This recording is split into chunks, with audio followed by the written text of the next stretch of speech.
So, for all Americans who don't give a shit, we're going to be covering some Aussie politics for once. And you're going to see how fucking boring this fucking country is, alright? So fucking Friendly Geordies is our top Aussie comedy politics dude. Whatever the fuck you call him. About good old John Howard. He took our guns away and he was our most conservative PM. You fucking Yanks are about to get a lesson in how a real country does things.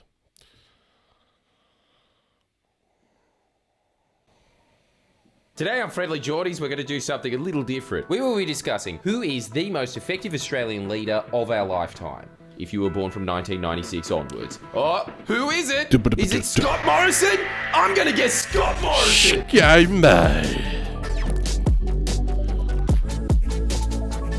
It's obviously John Howard, who really was dumb enough to look at the title.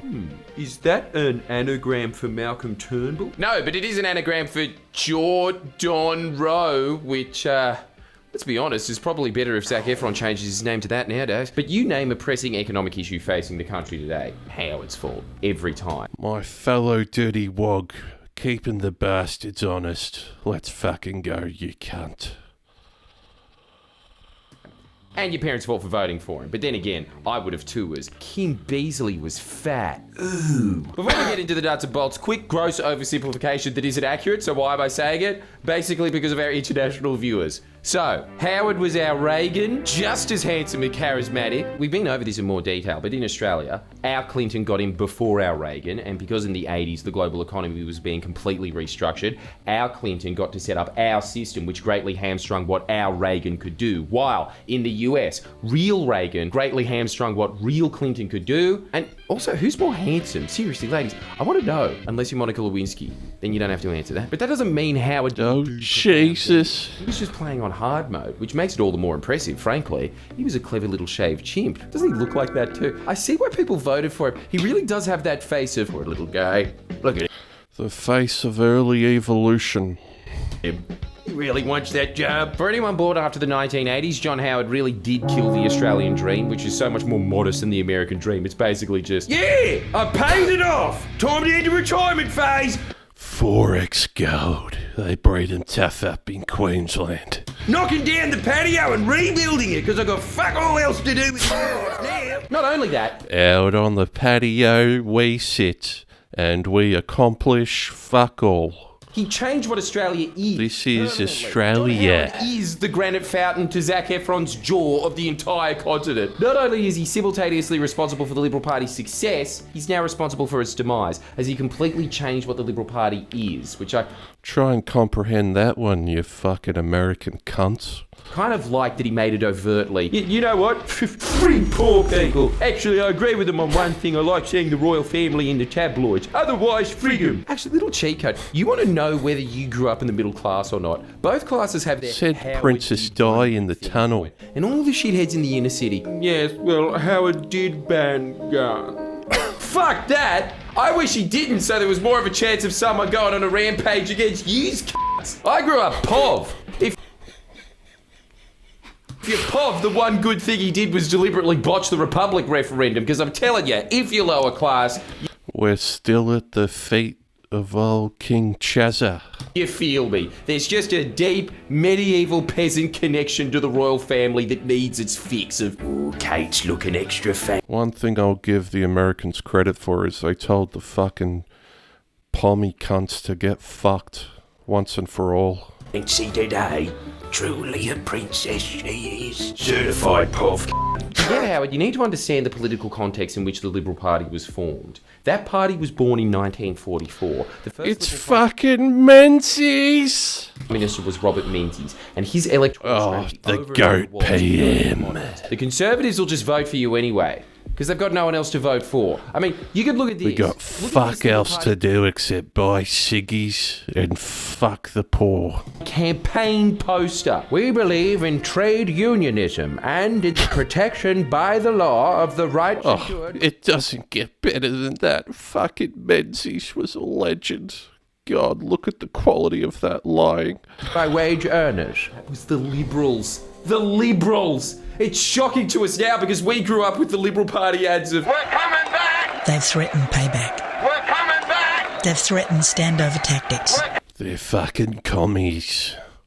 They want to be able to afford the rent. Coming back! They've threatened revenge. what a classic. I swear they chose the union boss with the most union boss name. Joe McDonald. Don't you reckon Joe's iconic? Like, he's up there with the Gobbledoc and the Lube-mobile kidding. Boy, didn't he make something of himself. But look at this. I don't know what that Profit-sharing, is. Incentivised payments, industrial arbitration. Look, the only thing the Liberal Party of Yore and the Liberal Party of Howard seemed to share was epic eyebrows. And even then, means he's really could have taught a thing or two to John about And owning houses. Fuck all the little cunts. eyebrow grooming. I mean, it'd be very easy to do a video shitting on Menzies, but look at the Liberals back then, and you can understand fully why your grandparents are the only ones left. I still like you. Anyway, Howard rocks up as the member of Bennelong in 1974. Yeah, you could tell that guy was into freakouts. Isn't it incredible that if you were alive in the 70s, you were just If the Liberals saw what their party has become, they wouldn't have fucking bothered. touched by the 70s? Even if Fucking- you were straight edge Susan Lay. as John Howard, still you got sideburns. If he was running today, he'd be running for Menzies would have said, you know what, this isn't fucking worth it. legalised cannabis. He was then appointed as federal treasurer 3 years later. Fuck, they were loose in the 70s. You look like an upstanding man that doesn't smoke. Look at those teeth. You can tell he's a Brit through and through. Pot, you're in charge of the country's money from now on. Groovy. Howard was part of the New Guard, the Thatcherites that wanted to cut government spending back to just the Governor General, a desk for him to sit behind. The chair would have been privatised, of course, and so big tension between him and Fraser, who used to be known as the Easter Island statue, started to erupt. Howard considered resigning as treasurer. That was a big deal back then. Also, how's this for a jump scare? Luckily for this impish goblin boy here, Fraser's government would be given the boot, and in came the greatest man to ever. Look, we're going to skip the whole golden age part because I think we give these boys enough credit. Except the jacket. That jacket makes me think that mine isn't patriotic enough. Puts Hugh Hefner to shame. I tell you, this video really should have been titled, They Just Don't Make 'Em Like That Anymore. Anyway, That's for fucking while Labour sure. was in for the next 13 years doing some truly unique shit that no one in the world was doing, only to forever be dismissed by losers on Redditors. They were our Thatcher. Why? Because they were in at the same time. Meanwhile, you had the Liberals using their 13 years of opposition to not really campaign so much as audition to be Thatcher. I mean, fight back? Fuck me. Thank God Keating fought back. What I will say, though, is you talk to people who remember Howard from this era, they never picked him as being the Fight back with a little reach around.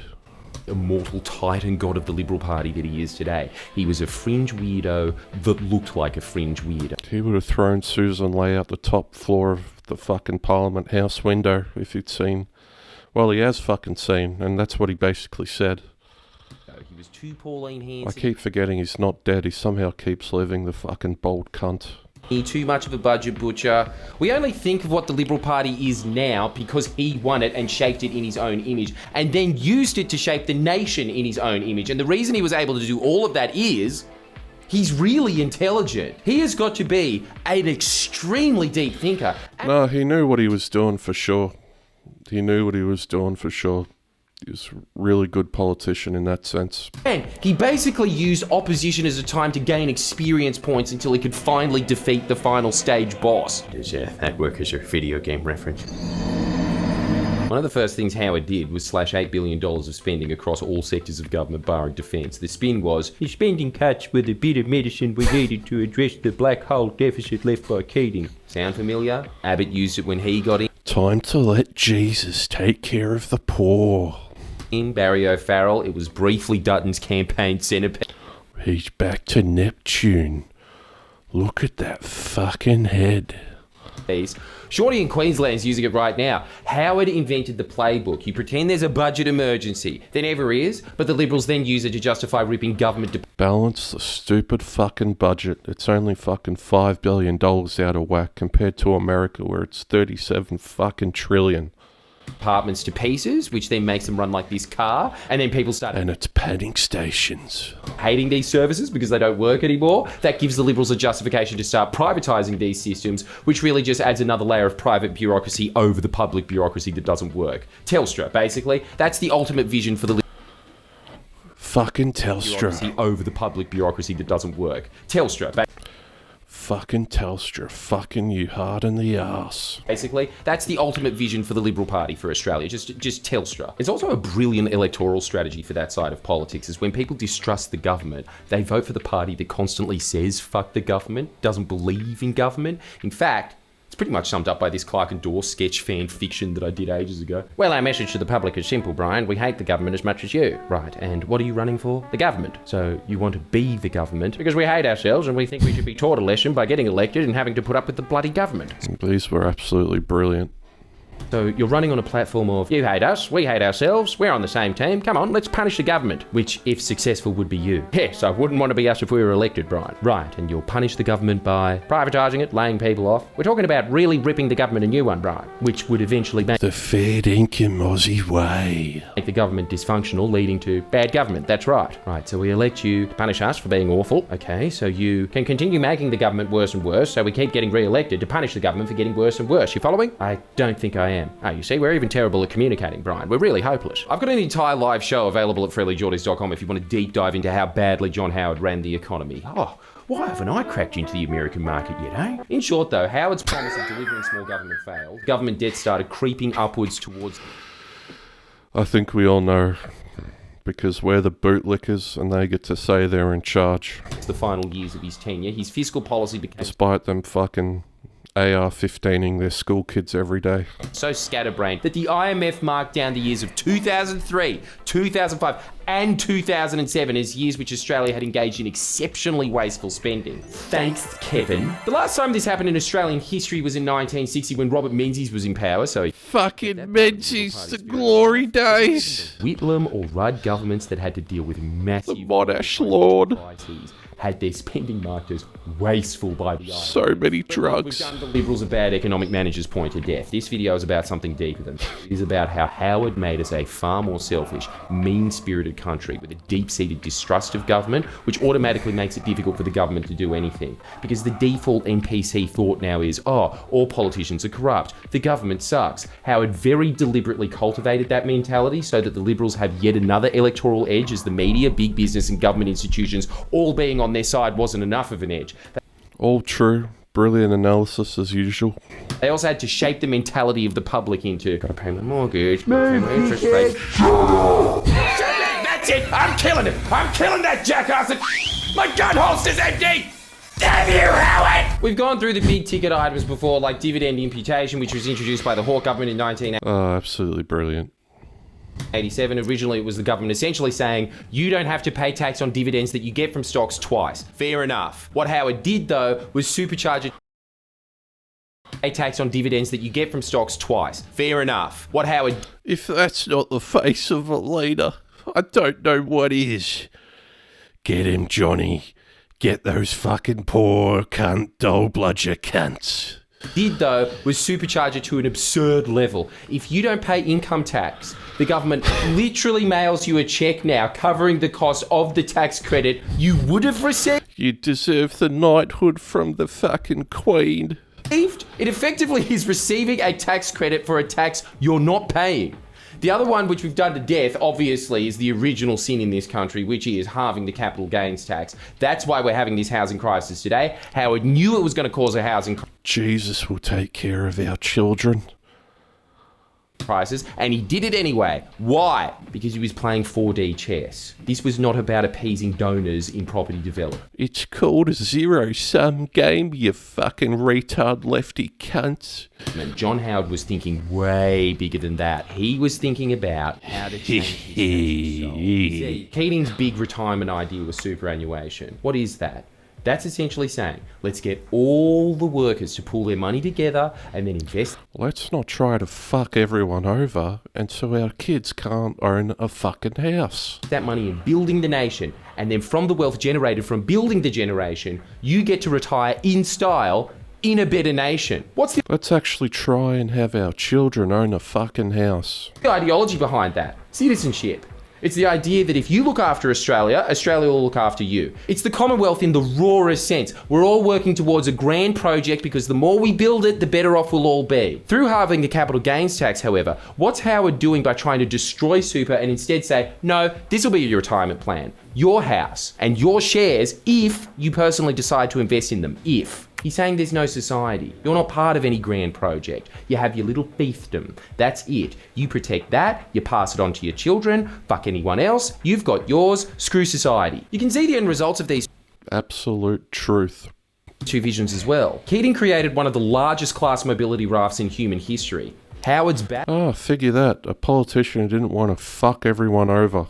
battlers, probably your parents. These are all people that Bob Hawke and Paul Keating lifted out of the working class, and because they now had a boat parked in their driveway, they thought they were fucking Liberal voters, and Howard very cleverly clocked onto this. Oh, Keating has rapid... The thing is, we've got to keep our investment properties and we've got to keep the Indigenous Australians where they belong in the north. expanded the middle class. Why am I even trying to get the votes of the 40% of the population that are never going to vote for us anyway? We'll just gut the funding for public hospitals and public schools, and then we'll redistribute that into middle class welfare in the form of private school and private healthcare rebates as bribes for the Cubs so that we can keep winning on that coalition. Van Badham, who does the podcast this week, Wednesday, she makes this point fucking brilliantly all the time. Howard, in his book, brags about Australia having some of the highest numbers of kids that don't go to public school. Lazarus Rising. Howard, in Lazarus Rising. Oh, God. Has he fucking got a hard on looking at Jesus' tomb?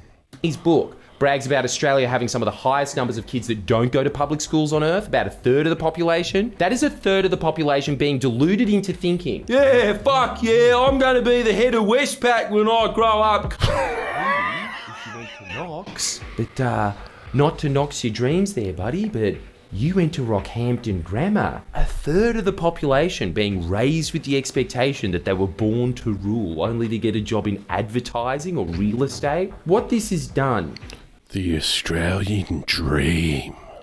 is create a large chunk of the population who's mad at the system, who feel the system failed them, when really it's because the system Howard created gave them the inflated expectation that was always a fantasy. Why aren't I on the exec board? I should be. The board cunt failed you, cunt. Expectation that was always a fantasy. Why aren't I on the exec board? I should be on the exec board. I had private schooling and private healthcare. You don't. Not really.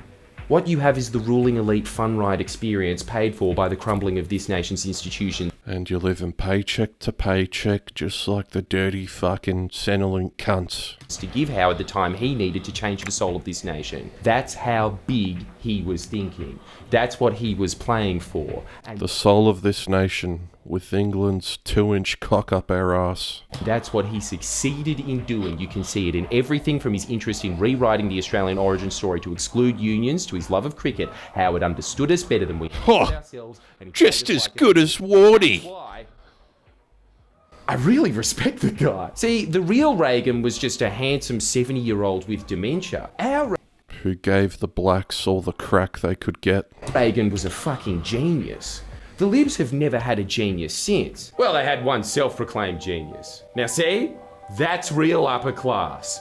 Not you. Now, if you haven't noticed, we've been able to pump out a lot more of these in-depth explainers, and the reason for that is because the good people who give to us on Patreon have given us enough to produce them. And personally, Start giving to my Patreon, you fucking useless twats. I can't thank them enough because I actually think these are really important pieces to get into the national mindset. So, if you agree and you want us to continue making them, sign up to Patreon. You get early access, extra videos that we can't share publicly, and you get to vote on the videos we actually end up producing. We need about 500 more patrons to break even, so Alright, that's enough, you fucking dirty wog. Oh, fucking go on then. Fuck sign it. up today. Come on, it's the price of an okay coffee a month. And be on, you drink like 3 of those a day sometimes. I've seen you. The other thing you should do is sign up to Mr. Mitchell's History. That guy's a king. He's pretty much the only political content. Mr. Mitchell, look, he's got a giraffe. In my book, he's all fucking right. Dictator at Australia that isn't a whinge merchant opportunist, basically feeding off the mindset Howard instilled in the public deliberately, that they're not even aware they're exploiting and perpetuating, just tapping into they're all shit. Oh, I'm a millionaire. That was there. He's doing what gives you true context and scope. History. Brilliant. Once you have that, you Really can see sums how it up. shallow all the whinge merchants' arguments are. So subscribe to him. He's done a good video on John Howard. It's called How John Howard Nerfed Australia. And you know who else does good videos? Oh, John Howard, he's so concerned. He's so worried about us. On John Howard. It's called How John Howard Nerfed Australia. And you know who else does good videos? iDubbbz. He's still cool, right? Sign up to Patreon. Oh, iDubbbz. Oh, God. He's fucked himself for good. What a retard.